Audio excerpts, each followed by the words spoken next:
কোনো বিপদে পড়লে, যে কোনো সমস্যা হোক, যদি আপনার মনে হয় যে দেয়ালে পিঠ ঠেকে গেছে, কেউ কিছু করতে পারছে না আপনার জন্য, আপনি পরিপূর্ণ ইয়াকিনের সাথে, দৃঢ় বিশ্বাসের সাথে এই 4টা আমল নিয়মিত করবেন।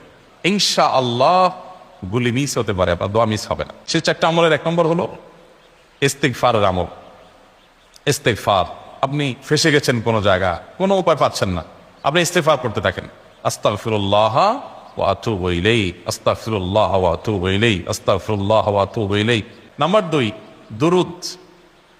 নবী করিম সাল্লাল্লাহু আলাইহি সাল্লামের প্রতি দুরুদ পাঠ করা। এটা যদি আপনি নিয়মিত করতে থাকেন মহব্বতের সাথে, আল্লাহুম্মা সাল্লি আলা মুহাম্মদ ওয়া আলা আলি মুহাম্মদ কামা সাল্লাইতা আলা ইব্রাহিম ওয়া আলা আলি ইব্রাহিম ইন্নাকা হামিদুম মাজিদ, আল্লাহুম্মা বারিক আলা মুহাম্মদ ওয়া আলা আলি মুহাম্মদ কামা বারাকতা আলা ইব্রাহিম ওয়া আলা আলি ইব্রাহিম ইন্নাকা হামিদুম মাজিদ। আপনি একবার ছোট দুরূদ যদি পড়েন, সাল্লাল্লাহু আলাইহি ওয়াসাল্লাম, সাল্লাল্লাহু আলাইহি ওয়াসাল্লাম, আল্লাহুম্মা সাল্লি আলা মুহাম্মদ ওয়া আলা আলি মুহাম্মদ, শুধু এইটুকু পড়েন। জাযাল্লাহু আন্না মুহাম্মাদাম মা হুয়া আহলু, শুধু এইটুকু করেন।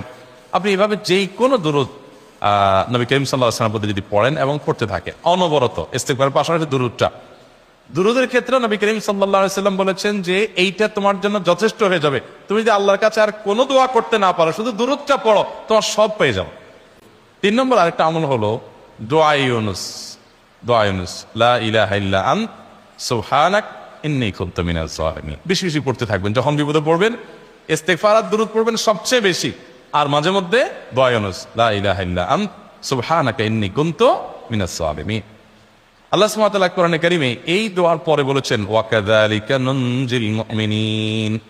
এই দোয়া পাঠ করার মাধ্যমে ইউনুস আলাইহিস সালামকে পৃথিবীর ইতিহাসের সবচেয়ে অলৌকিক ঘটনা, সকল সায়েন্স, সকল আপনার বিজ্ঞানের তত্ত্ব,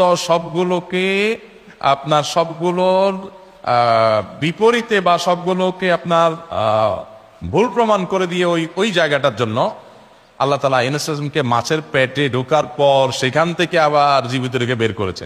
অক্সিজেন অভাবে সেখানে এমনি মারা যাওয়ার কথা, আরো নানা কারণে মারা যাওয়ার কথা, তাই না? কিন্তু আল্লাহ তাআলা তাকে রক্ষা করেছেন, কারণ উনি এই বিপদে পড়ার পর থেকে এটা পড়তেছিলেন, লা ইলাহা ইল্লা আনতা সুবহানাকা ইন্নী কুনতু মিনাজ জালিমিন। 4 নম্বর আমল হলো ইয়া যাল জালালি ওয়াল ইকরাম। এটা বেশি বেশি করে পাঠ করবেন। এর পাশাপাশি তাহাজ্জুদের নামাজ এবং যে কোনো নফল নামাজ। কারণ নবী সাল্লাল্লাহু আলাইহি সাল্লাম ইজা হাযাবাহু আমরুন সাল্লা, নবীজি সাল্লাল্লাহু আলাইহি সাল্লামের কোনো পেরেশানি শুরু হলে আগে ওযু করে 2 রাকাত নামাজ পড়তেন। আল্লাহ আমাদের সেই ইয়াকিন দান করুন।